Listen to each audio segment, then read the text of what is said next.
welcome back sa ating channel. I'm zabellefortes, and if you're new here, please don't forget to press the subscribe button and click the bell button so that you are all updated with all my future videos.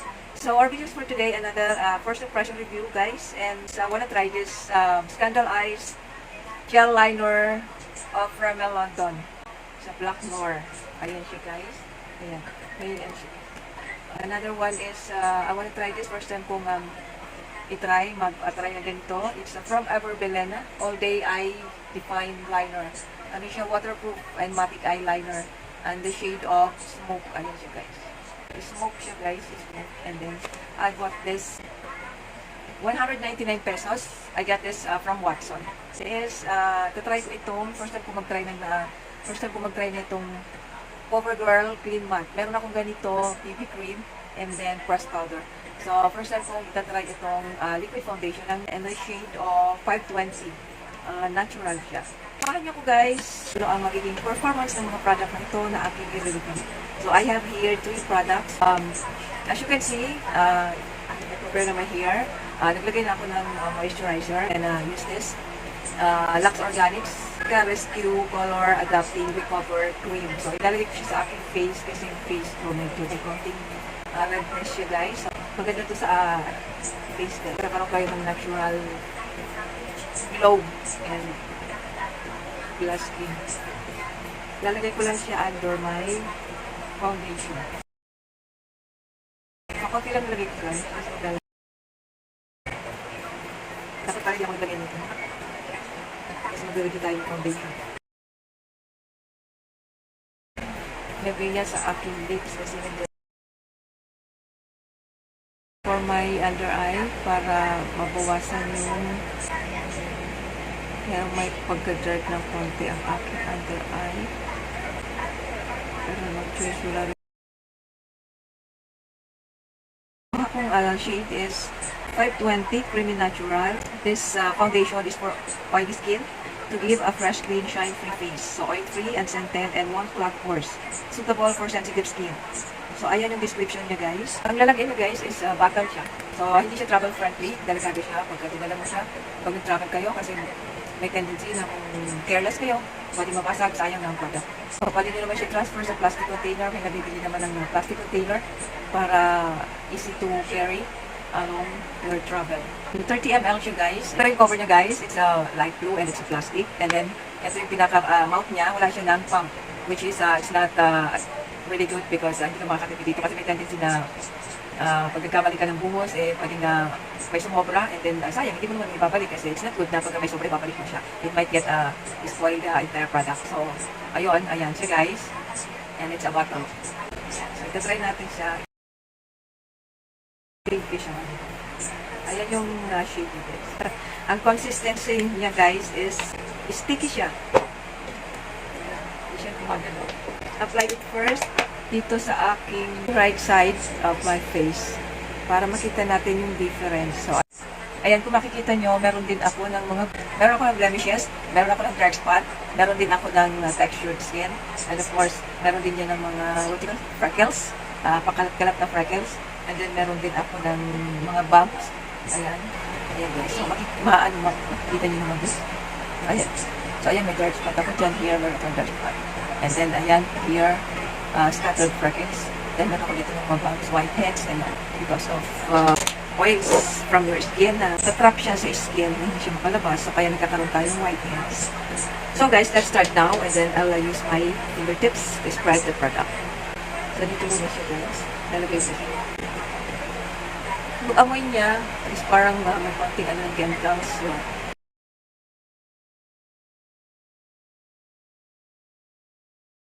ano nga ba ang coverage niya? Kasi gamitin ko damp sponge. So, itong, guys, nilagay ko is only first layer, guys.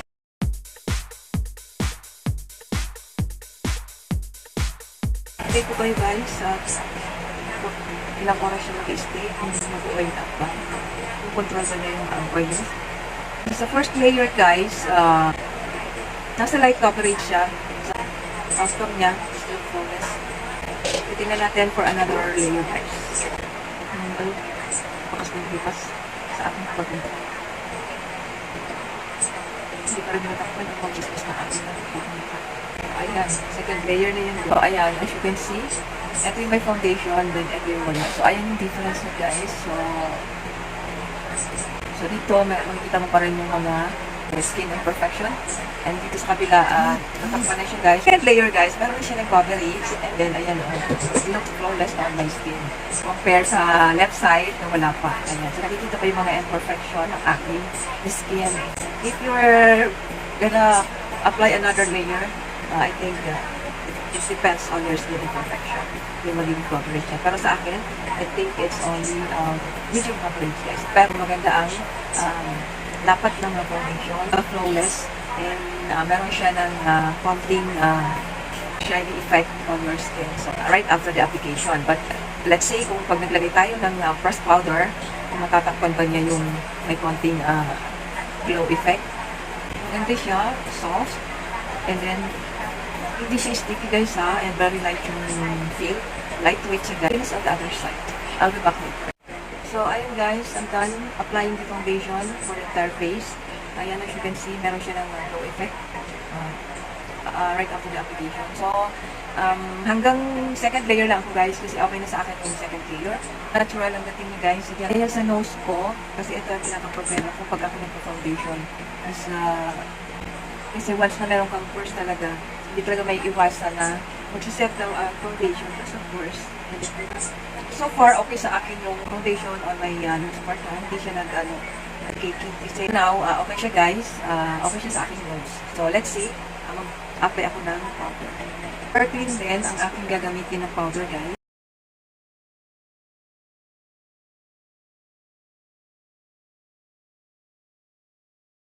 And I forgot. I need to use concealer on my under eye.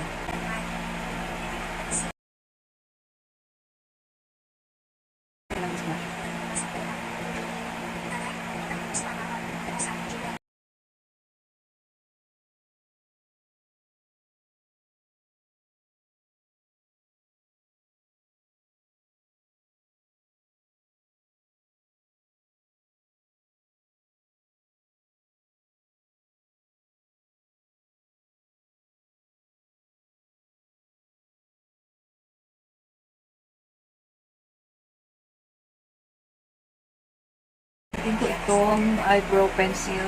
Mix ko siya sa Marc Avon brow pencil. It's a RIMMEL brow pencil. Okay, so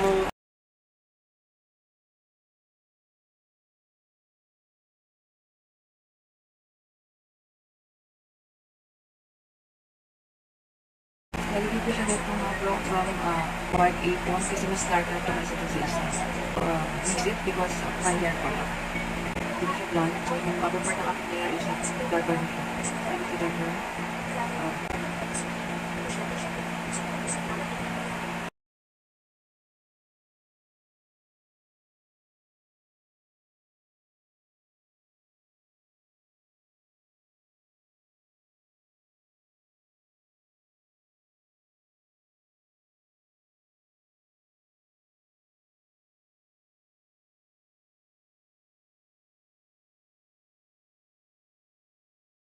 O'clock yung tapos yung i-apply yung foundation. Kalimutan ko i-type. Na-apply na my eyeshadow. And I'll show you. Of course, hindi mawawala itong aking eye primer.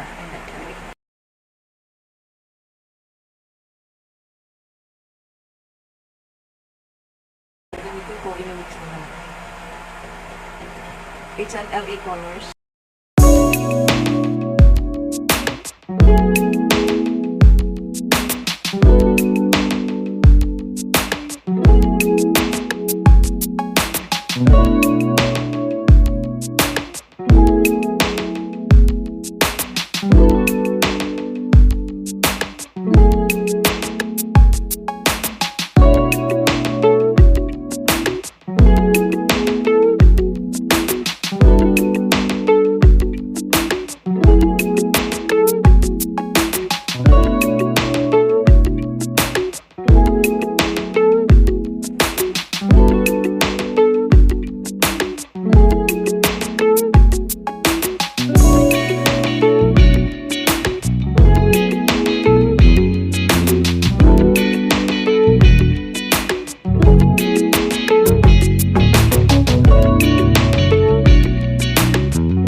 gel liner. So, i-apply ko siya dito sa upper part.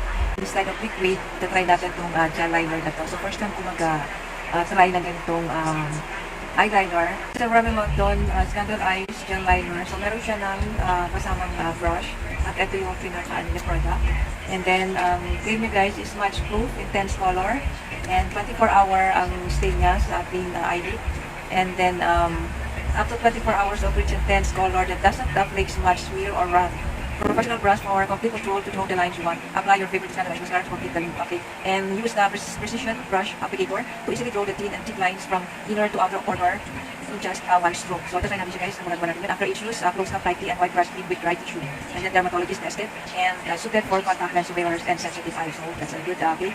And 2.4 grams ang niya guys. Ito siya guys. Ayan. Pinaka-product niya. Ito yung brush niya. Hindi na siya yung slant ang dating ng brush niya guys. Product niya guys. Ito ko siya ilalagay.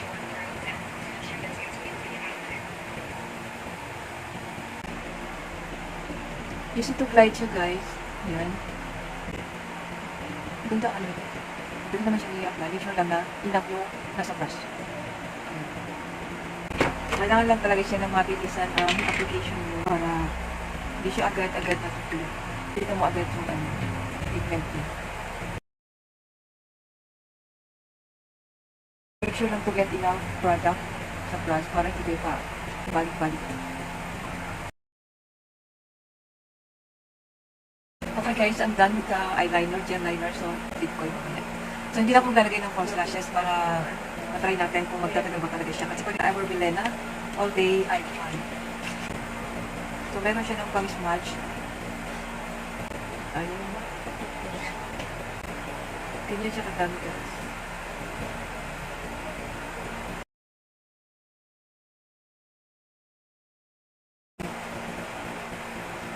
Smudge siya i-apply.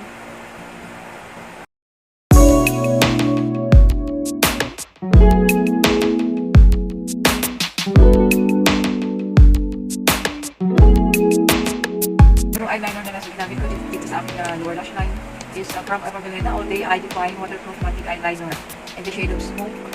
Gel pencil waterproof, smudge proof. And then 6 months ang shelf life niya guys after opening. 0.30 grams siya guys.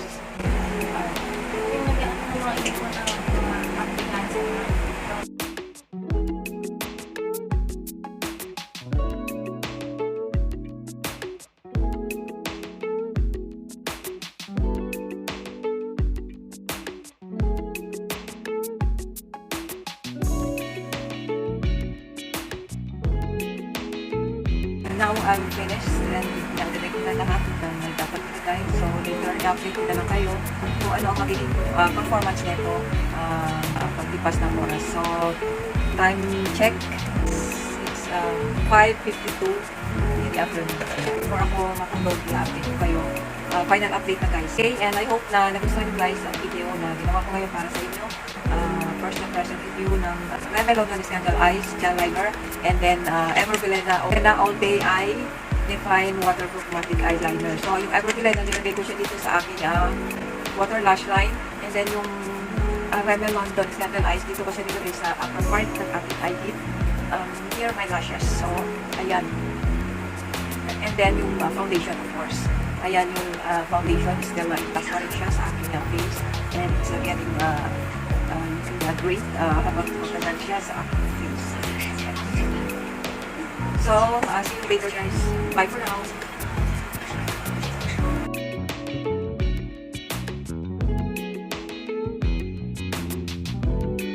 Hi guys, I'm back for our final update. It's already past 11. How my face looks like. So, check ko siya kanina pa. And then, I wanna use this plastic for this one. Ito na ako ulit. Ito sa akin. Ayan. Pero minimal lang siya guys kasi hindi na tumuloy na lang sa paper. Usually, may forehead, okay naman siya. Sa face ko, dito sa cheeks, okay naman siya. Nandiyan pa rin siya guys. it looks good pa rin. And then, gel liner, Scandaleyes, Run London. Thumbs up ako guys. Thumbs up ako doon sa kasi ito yung naging thumbs up.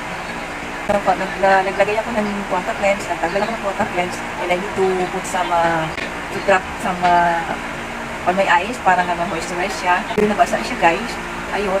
Pero hindi siya tanggal guys. And then afterwards, naglagay ulit ako ng moisturizer para sa eyes.